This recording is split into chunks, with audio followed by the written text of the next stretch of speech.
I want you to imagine this for just a second, okay? I want you to imagine that you are 8 years old and you're part of a tribe, and there's 100 other guys with you who are your exact same age. And at some point in the tribe, the chieftain and everyone below the chieftain and his mentors, they all get together and they essentially take all of you and your other brethren, in front of this huge forest. And this forest is gigantic, it's huge. If you were very adept and skilled in survival, it would take you 20 years to get from the front of the forest to the end of the forest. So it's essentially just part of the trials of this tribe. They bring the children to this forest, they assign every child a mentor, and the mentor and the child go through this forest as a way to, become a man, as a way to learn the necessary skills of life. And at the end of the forest, there's lush crops, a beautiful waterfall. It kind of feels like heaven, right? It's beautiful. So, lo and behold, all the students and their assigned mentors go through the forest, okay? And many years pass by. I'm talking decades pass by. And it turns out a big majority of the students made it through. They made it through the other end. They made it to the end being, far more resilient when they started, mature, their brain had developed, they knew how to survive in the wilderness, they knew how to make shelters, they knew how to hunt, they knew how to gather, and many of the mentors were very happy and very proud, and that's just another generation that they just turned into like men, and they made them independent, and they made them empowered and powerful, and now when they go back to their tribe, they'll have use, and they can actually provide for their own. They can bring more to the table than they take, right? However, the chieftain, after doing a head count, he realizes, there's 99 heads. What happened to one of the child? Was there any casualties that I was not aware of? Did something happen? Is he taking time? And he sees that there is all 100 mentors. And so he goes to one of the mentors who didn't have a child. He's like, hey, what happened? What's going on here? What happened to one of our brethren? What happened to our children?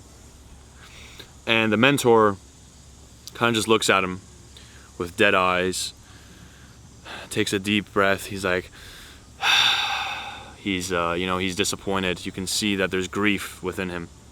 And he's like, he didn't make it through. My student mate didn't make it through. And the shaman's like, why? Why didn't he make it through? What happened? And he's like, as we were, he started off very strong. He was very excited. And he was learning some of the fundamental skills. But after a couple months had passed by, we had come across a witch. In fact, we came across a cabin. And I had warned the boy that this is a cabin of a witch. He had saw it, and he was struck by the glamour. He was struck by the design of the home, and he was struck by the comfort. And he's like, hey, we don't need to make a shelter. Why don't we just go into this cabin? And I told him, you don't know what's in there. We could peep through the windows, but it would be very unwise of us it would be ignorant and stupid of us and arrogant to just go and use this cabin. This belongs to somebody else. And even beyond that, it had the emblems of a witch. But the boy wanted to stay. He went inside and he just started eating all the food in the cabin. And I was warning the boy. I'm like, what are you doing? Like, this is not what you're supposed to do. You're taking another person's food. Why are you eating their food? What are you doing? He was behaving like a child, which at first I was understanding. The mentor said, I was understanding. I was trying to be patient. I figured that he's just a boy and he's learning. But lo and behold, the witch came back, and he fell for her seduction. Her charm. She was using illusory looks. She was using magics to seem younger and more fertile and more beautiful. And she started bringing him food. She started providing comfort for him. He began getting attached to her. And I kept warning the boy. I'm like, what are you doing? Like, we have to go.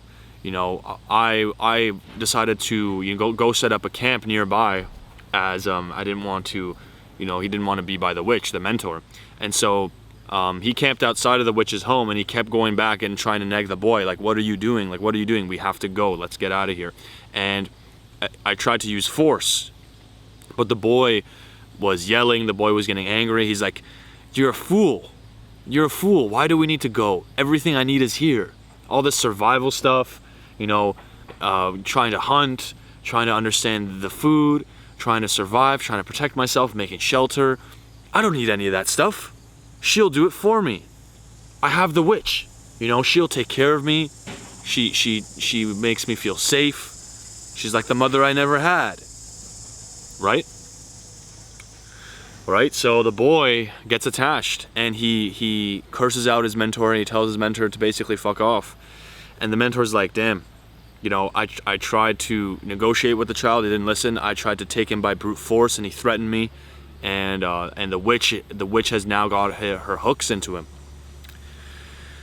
So the mentor left him, and he's like, "It's out of my hands." The boy chose the witch. He chose the comfort. He chose the satisfaction of that cabin over, his manhood, over the trials of life, over his tribe, over his future.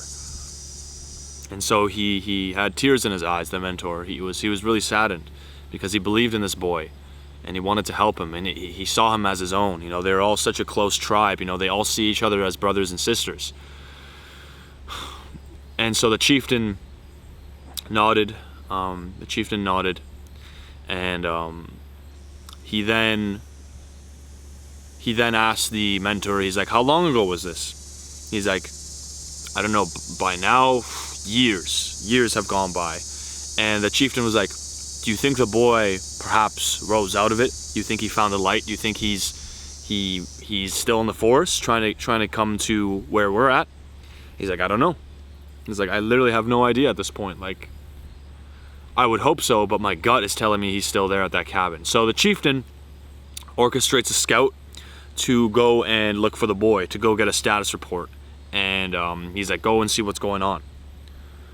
And so the scout goes in the forest, and after several weeks, the scout returns, because the scouts, they're on horseback. They know the forest. They've already gone through the trials. They know the forest like the back of their hand. So they go into the forest. They come back weeks later, and the village people see him. They're like, "Oh shit, the scout's back. What's going on?"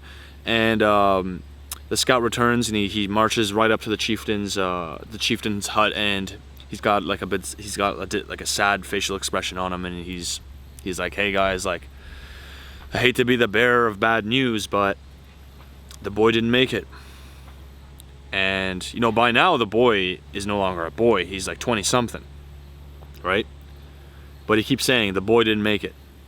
Okay, and he's like, the whole people, they crowded around him. They're like, what are you talking about?" The mothers began clenching in anxiety. The men were getting angry. They're like, "What do you mean he didn't make it? Tell us what happened." And the chieftain's like, "Yes, like, we want to know." And so he tells them that when he went to the cabin, when he looked through the window, he saw the boy just obese. He said the boy could hardly fit through the door. He was a prisoner of the cabin. He just sat into the home all day. He just looked deformed. He literally said he looked like a monster. And he didn't intervene. The scout was told by the chieftain not to intervene, because whatever had happened to the boy by now, it's his own doing. But as a scout laid out camp, because obviously he can't mission all the way back, he had to lay down camp. As he laid down camp one night, he saw like a bunch of lanterns moving through the forest. And he's like, "What the hell?" He got on guard. He didn't want to get hurt, so he got on guard, and he began investigating. And he saw that those were four new witches going to the cabin. And he was like, "Oh God, what the hell's going on? It's like a witch party." So he goes back up to the window, and he's peeping in, and he sees the boy has been given a soup, and he's passed out. He's asleep. He was sedated. And the witches are now putting him onto a skewer, and they're roasting him. And they then throw him, after half cooking the boy, he's all mutilated, and he's like breathing and weeping. They shove an apple into his mouth, and they eat him down. They eat him down to the flesh, down to the bones. They consume him. And rest in peace, the boy. That's how he dies. He just became a piggy, a stuffed human piggy for the witches. And so the chieftain looks down at his feet, and he starts murmuring some prayers to wish the boy's soul well. The mothers begin crying.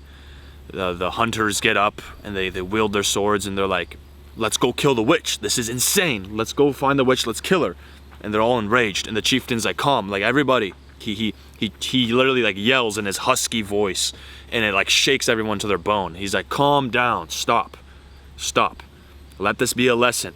He's like, you can't get rid of all the witches. Like, it is a stupid task. It's like trying to go kill bears because one of our brothers was hunted by a bear, and because he chose to be ignorant, let us go and make the bears extinct. He's like, let it be. Let this be a lesson. Let this be a story that we shall tell to the children, so they know the treachery of the witch, and that they can understand the dangers of their own ignorance, the dangers of their inaction, their dangers of their contentment. And that's what killed the boy. You know, the boy didn't die because he just, you know, he made a mistake and he went into the thing and his curiosity got the best of him. He made a mistake when he chose the dark side, when he chose like, oh, this lifestyle's better. You know, I like this comfort. I like this feeling. I don't need to listen to my mentor. You know, he doesn't know what's best for me. I know what's best of me. It's so ignorant. It's so arrogant. And so that's my story for you, man. Get out of the witch's cavern. Get out of the cabin. Stop choosing the wrong path when you know better. Because in the end, you're going to turn into this stuffed, big old ball of disgustingness, of treachery, of just like wasted human potential. And you're going to look at yourself and you're like, oh God, oh God. And you can die like that. And your whole life will just flash in front of you. That's not the way, you know?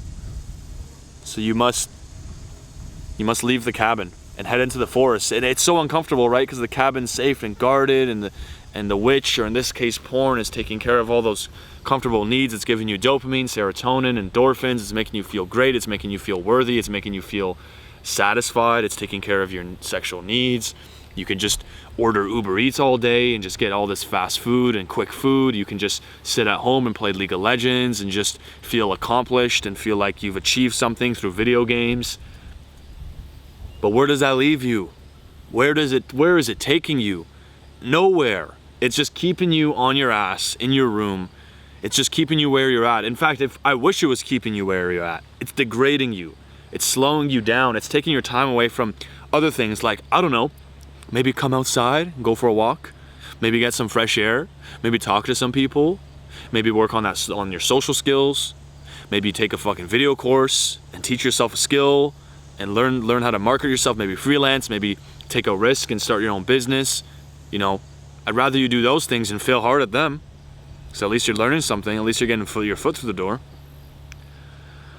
So by default right now, you're in the cabin. And if you don't do anything, you're going to stay there and die there. So get the fuck out of that cabin. And burn that witch. Remove those hooks. Take the right action. Get into the forest. Feel the discomfort.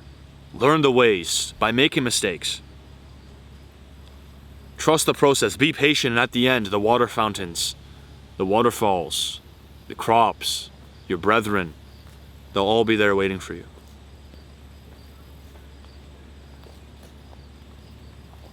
So that's it for this little story. Just something, a little short story I wrote yesterday, and I feel like it's such a beautiful analogy or metaphor for the journey and for our stagnation and for our pitfalls. So I want this to just be motivation for you. Okay? So thank you for tuning in. Be sure to smash up the like button if you found this useful, if you found it invigorating and it just kind of gave you that boost you needed today to push through. Make sure you're subscribed. I want to be more consistent with these videos. I know I've been uploading weekly, and I used to be uploading daily and sometimes 2 times per day. So all I can promise you right now is I'm going to stick with those weekly uploads as a minimum, and if I can upload more, I will upload more. Okay? So thank you so much. Have an amazing day. Peace.